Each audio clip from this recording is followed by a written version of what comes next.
For years, I had worn my marriage to Michael like a badge of honor, a flawless union admired by everyone from distant relatives to the closest of friends. Our home was a carefully curated display of love and success. In every family photograph and every polite compliment at social gatherings, our relationship shone as an exemplar of happiness. Michael's charm, his steady career, and our shared dreams had convinced me, and everyone around us, that we were the embodiment of marital bliss. Yet, beneath this immaculate veneer, shadows began to gather. There were evenings when Michael's arrival home was inexplicably late, accompanied by a subtle change in his demeanor.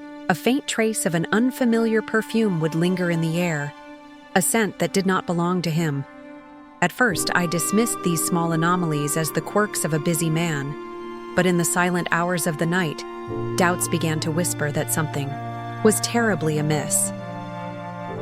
Our days were a whirlwind of planned events and spontaneous celebrations. We'd host elegant dinner parties where laughter filled our grand dining room, and every detail, from the carefully arranged table settings to the curated playlists, spoke of a life meticulously crafted for admiration.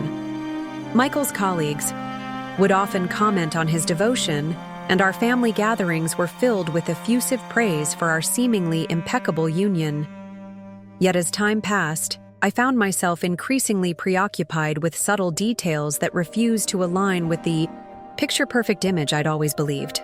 Michael's late nights became more frequent and inexplicable. When he returned home, the tired lines around his eyes, the distracted look in his gaze, and the quiet whispers on his phone hinted at secrets kept in the dark. I began to notice how our conversations grew shorter, how his once engaging stories became clipped and vague. The warmth that had once defined our evenings slowly faded into an uneasy chill. I questioned myself, wondering if my mind was playing tricks on me or if the foundation of our love was starting to crack. It started with small things. One evening, as I tidied up our shared study, I discovered a receipt for an extravagant dinner, one that bore Michael's name but lacked any mention of our planned date night. Another time, while searching for a missing file in our home office, I inadvertently stumbled upon an unfamiliar contact hidden among his phone's messages. The name Elena glowed on the screen, a name I recognized with a jolt of icy fear. The more I observed, the more I began to see a pattern emerge. Michael's excuses for his late returns grew more elaborate. His alibis, once simple and reassuring, now rang hollow in the silence of our evenings. I started piecing together the timeline of his absences, and the discrepancies began to form a damning mosaic of betrayal. In the solitude of my thoughts, I replayed every conversation, every hurried departure. There was a time when his eyes would light up at the mere thought of sharing our plans for the future. Now, as I sat alone in the quiet of our bedroom, that same sparkle had vanished, replaced by an unsettling emptiness. The perfect image of our marriage was fracturing, and with each passing day, I felt the grip of betrayal tightening around my heart. One cool autumn evening, as the wind rattled the window panes and the city outside grew dim with twilight, I found myself alone in our living room. Michael had gone out yet again, citing a last-minute work emergency. The silence was profound, heavy with the unspoken truth I could no longer ignore.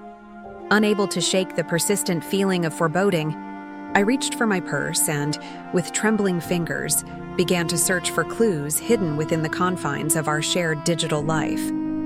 Accessed Michael's email account, an act that filled me with both guilt and determination, and soon discovered a trove of messages that I wished I had never seen. There, intermingled with routine communications, were intimate exchanges that defied any semblance of professional decorum. The emails, written with a blend of passion and secrecy, detailed clandestine rendezvous, and hinted at a long-standing, deeply personal connection with someone named Elena. Each message was a dagger to the heart, each line a stark reminder that the man I loved was living a double life. My mind raced as I absorbed the damning evidence. The words on the screen painted a picture of passion and deceit, a stark contrast to the quiet lies I had been forced to accept. I could no longer ignore the mounting proof that Michael's late nights and mysterious phone calls were not the result of a stressful job but of a deliberate betrayal. In that moment, the perfect image of our marriage shattered, replaced by a painful reality I had long feared.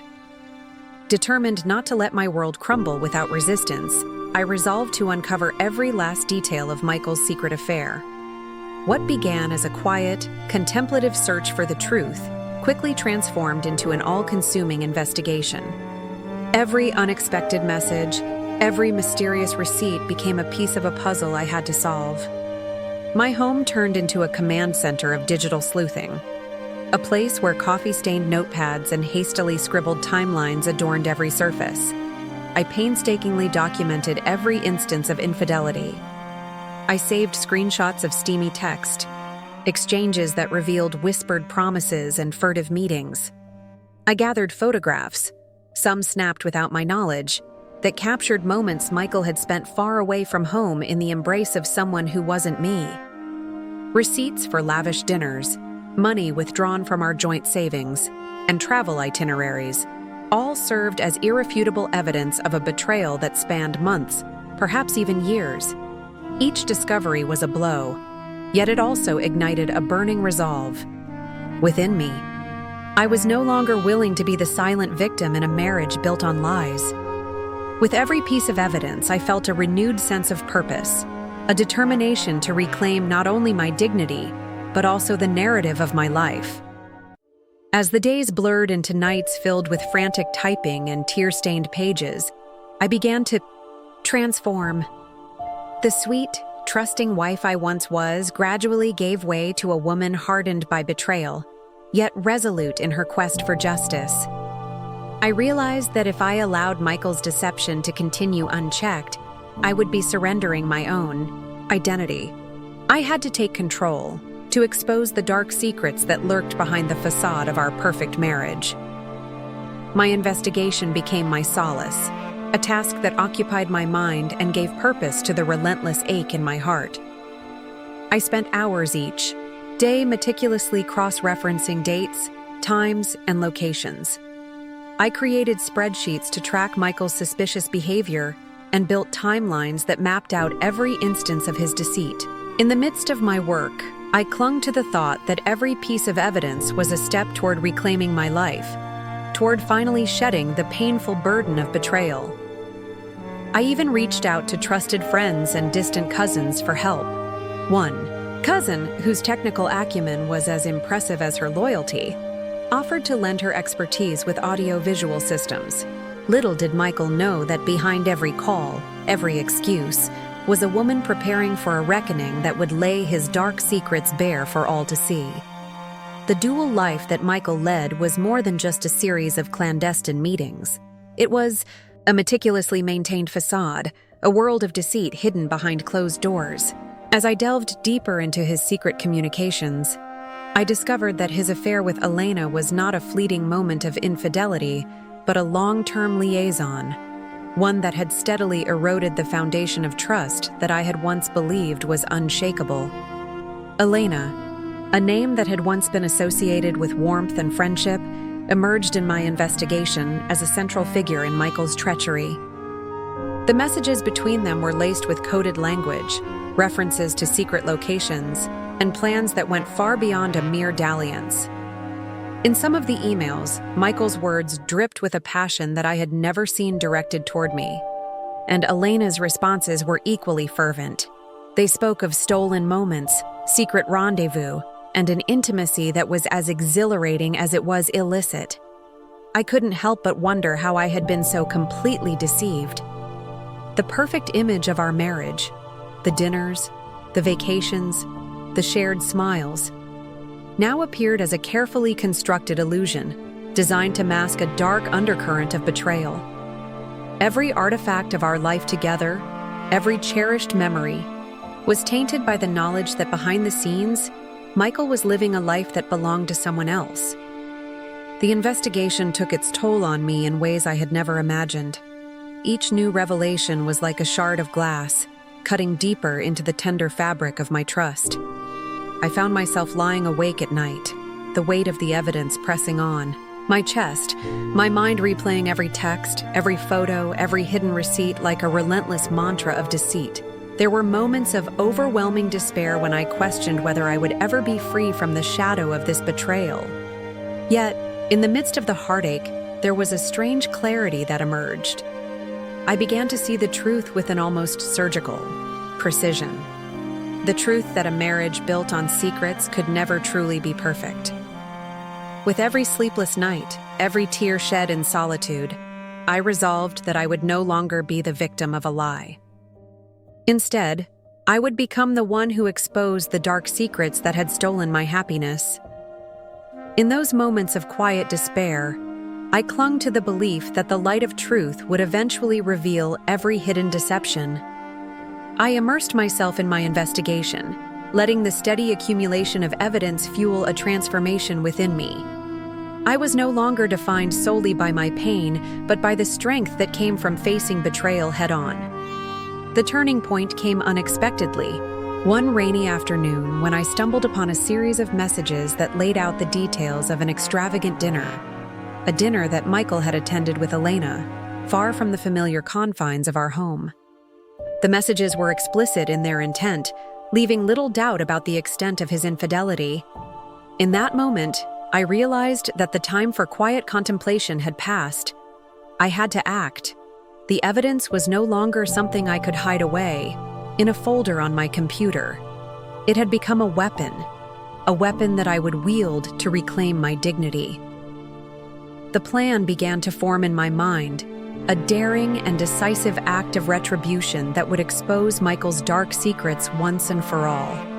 I envisioned a public confrontation, a moment where the carefully constructed illusion of our perfect marriage would crumble under the weight of undeniable proof. And so, with a heavy but determined heart, I made a decision. I would gather every shred of evidence, compile it into a dossier too comprehensive to ignore, and wait for the perfect opportunity to reveal the truth. The annual family reunion, a celebration of love, unity, and the bonds that held our family together, would be that opportunity. It was a stage where everyone, from the most distant relative to our closest confidants, would bear witness to the collapse of Michael's carefully maintained façade. As the weeks turned into a blur of secret meetings, sleepless nights, and painstaking organization, I began to see myself in a new light. I was no longer simply a wife betrayed. I was a woman reclaiming her narrative, using truth as my shield against the darkness of deceit. The investigation became both a catharsis and a battle cry, a promise that I would not be silenced by lies. I spent long hours perfecting every detail of the dossier. Each screenshot, every piece of digital correspondence was meticulously labeled and organized. I rehearsed the eventual presentation over and over, the image of our family gathered together serving as both a motivator and a reminder of what was at stake. With the technical support of my trusted cousin, I ensured that every piece of evidence would be flawlessly displayed at the reunion, leaving no room for denial or excuse. In the midst of this emotional and intellectual storm, life continued around me as if nothing were amiss. Michael carried on with his daily routines, his charming smile still in place as he interacted with friends and colleagues. The contrast between his public persona and the hidden truths of our marriage grew ever more jarring. While I struggled with the pain of betrayal, he seemed blissfully unaware of the storm brewing within our home.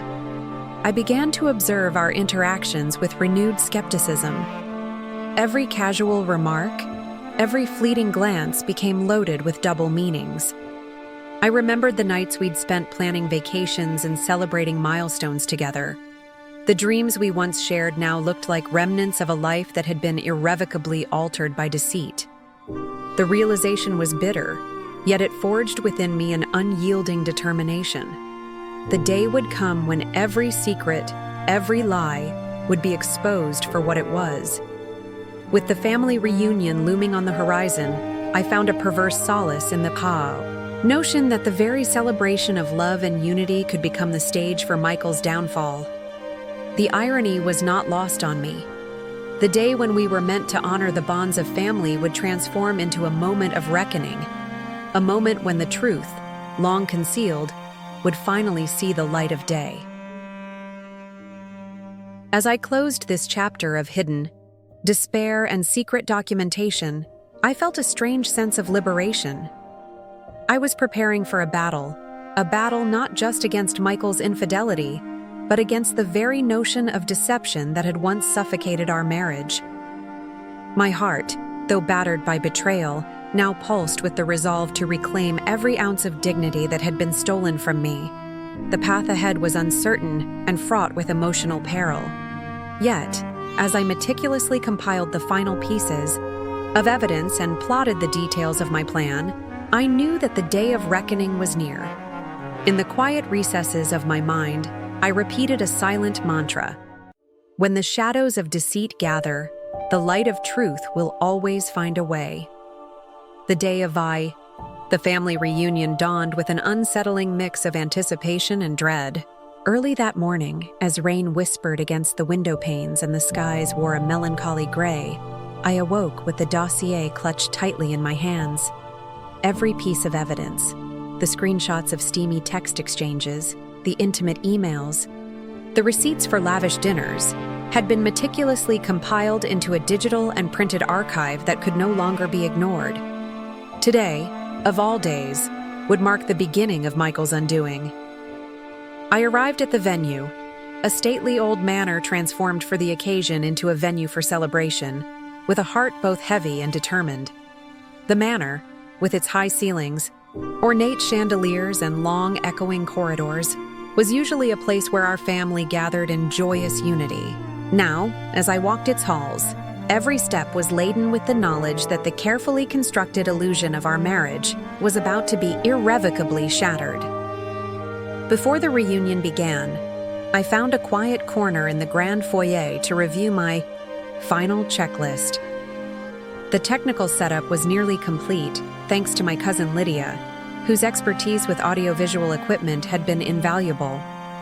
Every file was loaded, every transition between images and recordings had been tested to perfection. I reread the damning messages one last time, feeling each new revelation pulse through my veins. This dossier was not just proof. It was my manifesto against the deception that had robbed me of trust and happiness. As guests began to arrive, the manor buzzed with chatter and laughter. Family members, some of whom I hadn't seen in years, exchanged warm greetings and embraced as if no storm lay ahead. I played the part of the gracious hostess, smiling and nodding at compliments about our perfect marriage. Michael, ever the charmer, mingled with ease. He greeted everyone with his signature warm smile, completely unaware, or perhaps willfully ignorant, of the dark truth that now rested in my hands. Throughout the morning, I could feel the quiet hum of tension underneath the festivities.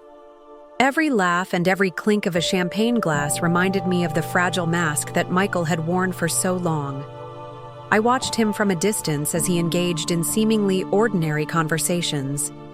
There was a time when his eyes would light up, with genuine affection. Now they seemed distant and preoccupied. It pained me to see him so unguarded. For each carefree moment was a stark contrast to the betrayal that had been hidden in plain sight. I moved gracefully among the guests, all the while mentally rehearsing the presentation. I remembered the nights spent hunched over my laptop, the solitary hours of reflection, and the painstaking effort to piece together every digital whisper of Michael's deceit. The thought of unveiling these secrets in front of those who had once admired him sent a shiver of both righteous anger and sorrow through me. As the afternoon wore on, the reunion progressed with a series of planned events: a sumptuous luncheon, light-hearted games, and nostalgic reminiscences of family lore. Yet, behind every smile I offered lay the relentless drumbeat of retribution. I checked my watch repeatedly, counting down the minutes until the moment when the truth would no longer be contained. In a brief lull between activities, I managed a quiet conversation with Lydia. "Everything is set," she whispered, her eyes sympathetic. "When you give the signal, the presentation will run seamlessly. Just remember, you have every right to reclaim your dignity today." Her quiet reassurance was a balm to my raw emotions, even as I steeled myself for what was to come. I retreated to a secluded room near the back of the manor, a room where I could briefly collect my thoughts before the planned presentation. In that solitude, I allowed myself to relive every moment of betrayal. The unexplained late nights, the hushed phone calls, the inexplicable receipts for dinners I never shared. Each memory was a painful reminder of the perfect façade Michael had maintained, even as his heart betrayed me. I felt a surge of determination rise within me, a resolve that this day would mark my liberation from a lifetime of deceit. After a tense hour filled with polite exchanges and the occasional nervous glance in my direction, the stage was set. The Family Reunions program called for a tribute to family, a segment where members were invited to share memories and celebrate the bonds that held us together. I had worked with Lydia to incorporate this segment into the audiovisual schedule. The idea was simple. When the time came, I would seamlessly transition the slideshow from nostalgic family photographs to the incontrovertible evidence of Michael's infidelity. When the tribute began, a sense of irony coursed through me. The screen flickered to life in the manor's grand ballroom, initially displaying images of generations past, black and white photographs, handwritten letters, and scenes of laughter and unity. The guests watched, enraptured by the warmth of the memories. But then, as if by design, the screen's images shifted. One by one, carefully curated files began to appear. A screenshot of a text conversation laden with intimacy, a blurred photograph of Michael and Elena sharing a secretive dinner, a scanned email that detailed arrangements for a rendezvous. A hush fell over the room. Conversation faltered and eyes widened in disbelief. For a long, agonizing moment, the only sound was the quiet hum of the projector and the rapid beating of my heart. I stood at the edge of the room, hidden from the main stage, watching as every guest absorbed the revelations unfolding before them. The screen continued its relentless march through the evidence. With every image, every snippet of conversation, Michael's carefully constructed image crumbled further. I could see shock, anger, and sorrow reflected in the faces of our relatives and friends. The montage wasn't just a collection of digital artifacts. It was a vivid chronicle of betrayal, meticulously woven together to reveal a truth too damning to ignore. In that charged atmosphere, Michael's demeanor began to change. His once cocky smile faded, replaced by a look of disbelief and mounting panic.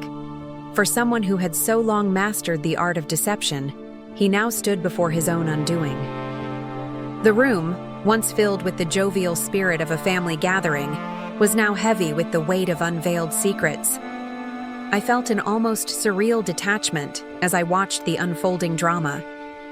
A part of me wanted to rush forward and confront him, to demand an explanation in the midst of the shocked murmurs. But another, deeper part, the part that had endured nights of anguish and solitary investigations, remained resolute. This was not a moment for hasty confrontation. It was a moment for truth to be seen and acknowledged by all. As the final pieces of evidence scrolled across the screen, the silence in the room grew oppressive. The images had spoken louder than any argument or accusation ever could. In that poignant silence, a single thought echoed through my mind. The light of truth, no matter how harsh, had an unmatched power to set one free. When the presentation concluded, the screen went dark, leaving the room bathed in a heavy, uncertain silence. The once jovial atmosphere was now fractured, the faces of our family members etched with confusion, disbelief, and sorrow. Whispers began to ripple through the crowd. soft, tentative voices struggling to reconcile the Michael they thought they knew with the evidence now laid bare. Michael, standing near the back of the ballroom, appeared as if he were in a daze. His eyes darted around, searching for an escape or a shred of explanation. I could see his hands trembling, and for a moment, it was as if the weight of his own deceit had finally caught up with him. The transformation was complete. The charming husband, the perfect provider, the man who had once been the paragon of marital fidelity, now looked nothing like the man I had believed him to be. A relative, whose face was a mask of shock and betrayal, stepped forward to speak. How can this be true?" he stammered, his voice quivering with disbelief. His question, echoed by many around him, was not so much a call for justification as it was a collective cry for the truth. In that moment, it became clear that the façade of our perfect marriage had been nothing more than an elaborate performance, one that could no longer withstand the scrutiny of reality. I took a deep, steadying breath. The pain of betrayal still surged through me, but it was tempered by a newfound strength. This was my moment of reclamation, a moment when I would no longer be defined by Michael's lies. I stepped forward, my voice resonating with quiet determination as I addressed the assembled family. "For years, we've celebrated a love that was supposed to be unbreakable," I began, my tone both measured and resolute. "But today, the truth has come to light. The image of perfection we've all admired was built on deception, a deception that has hurt us all." My words, though heavy with emotion, were clear and unyielding. I never intended to cause this pain, but I could no longer allow the lies to continue.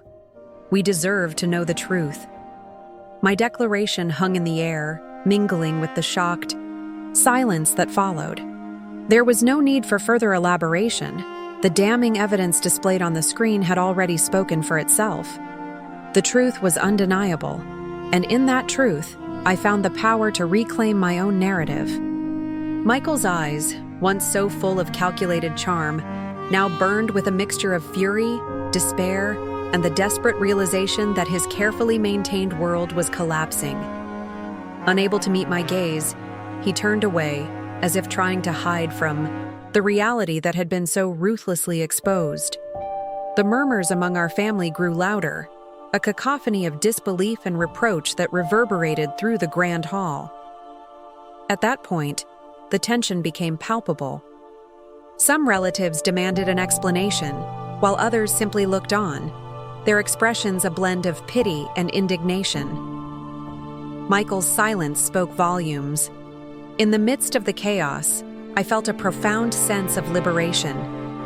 The betrayal that had once threatened to drown me had been transformed into a powerful statement of truth and self-respect. In a moment of raw, unfiltered emotion, I stepped directly toward Michael. Our eyes locked for the briefest of moments, a collision of shattered dreams and newfound resolve.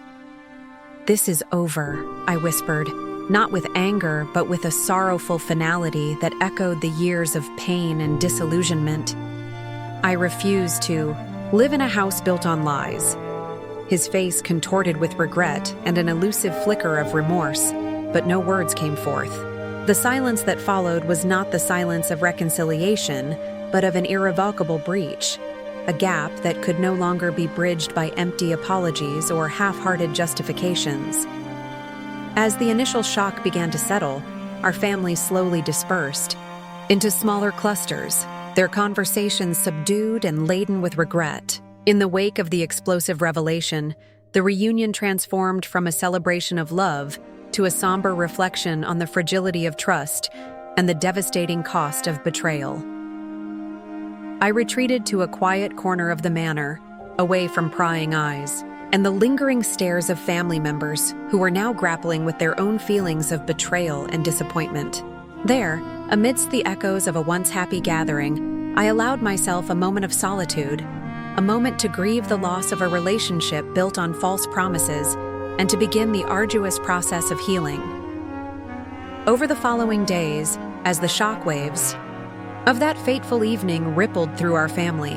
I found that the path to recovery was as complex as the betrayal itself. Friends and relatives approached me with expressions of sympathy, their words both consoling and reflective.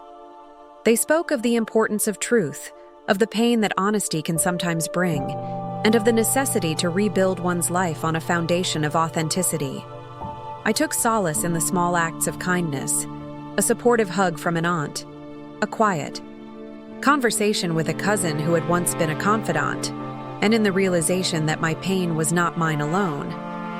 It was a shared sorrow, a testament to the fragility of human relationships and the sometimes devastating price of deceit. Yet, within that sorrow lay the seeds of renewal, the promise that out of even the deepest wounds, new strength could emerge. Indeed, the days and weeks that followed, I sought therapy and confided in close friends. I began to untangle the web of emotions that had entangled me for so long. I learned to see the betrayal not as a reflection of my worth, but as a flaw in the very man I had once loved. Slowly, the darkness began to recede, replaced by a tentative hope, a belief that truth, as painful as it might be, was the first step toward reclaiming my life. I also worked to rebuild the trust that had been so brutally shattered. It was a long, painstaking process, one that required me to confront my own vulnerabilities and to redefine what it meant to love and be loved. I started journaling every thought and emotion, transforming the pain of betrayal into words on paper. These entries became both a record of my suffering and a roadmap to my eventual recovery. Months later, as the leaves turned golden and the air grew crisp with the promise of autumn, I stood before a new chapter of my life. The annual family reunion, once a scene of heart-wrenching exposure, had become, in retrospect, a catalyst for change. It was a moment that had shattered the illusions of a perfect marriage, but it also paved the way for a future built on honesty and self-respect. In time, I began to see that exposing Michael's dark secrets was not merely an act of revenge. It was a necessary step toward reclaiming my own narrative. I had forced the light of truth into the darkest corners of my life, and though the scars of betrayal remained, they no longer defined me. Instead, they served as a reminder of the resilience of the human spirit, the ability to rise from the ashes of deception and rebuild a life that was authentically my own. I took comfort in the simple pleasures that had once been taken for granted. Quiet walk in the park, a good book, the warmth of a genuine smile from a friend. Slowly, I rebuilt my world, piece by piece, learning to trust again in a manner that honored my past without being chained to it. And as I did, I found that the pain of betrayal was gradually replaced by a steady, unwavering hope, a belief that truth, however bitter, would ultimately set me free. Looking back on that tumultuous chapter of my life, I realized that the journey was as painful as it was necessary. Michael's betrayal had torn apart the carefully constructed image of our marriage, leaving behind a raw landscape of broken trust and shattered dreams. But in exposing his dark secrets, I discovered a strength within myself that I had never known. A strength born from the courage to confront the truth and to stand alone in the face of overwhelming adversity. Today, as I move forward into a future that is still unwritten, I carry with me the lessons of that painful past. I have learned that while love can be blinding, the light of truth is the only beacon that can guide us through the darkness of deceit. I have come to understand that every end, however bitter, is also the beginning of a new chapter, one in which we are free to define our own worth, to rebuild our lives on foundations of honesty, and to trust in the promise of tomorrow. In the years that have followed the fateful reunion, I have found a sense of peace, a peace that comes from knowing that I am no longer a victim of lies, but a survivor who has reclaimed her power. I have forged new friendships, discovered passions long forgotten, and embraced the possibility of love again, this time built on a foundation of mutual respect and unwavering honesty. The family reunion, once a moment of heart-wrenching exposure, has become a distant memory, a turning point that marked the end of a chapter defined by betrayal and the beginning of a life reimagined. And as I look back on that day, I do not see only the pain and the broken promises. I see the spark of renewal that ignited a journey toward healing, growth, and ultimately, self-discovery. The truth, as painful as it was, proved to be my most potent ally. It exposed the darkness that had lingered behind closed doors, and in doing so, it illuminated a path to freedom. A path that, though fraught with challenges, led me to a place of profound inner strength. I now understand that when deceit casts its shadow over our lives, the only recourse is to shine the light of truth, no matter how harsh it may be. And in that light, every secret is revealed, every lie undone, and every broken piece of our past is given the chance to be mended.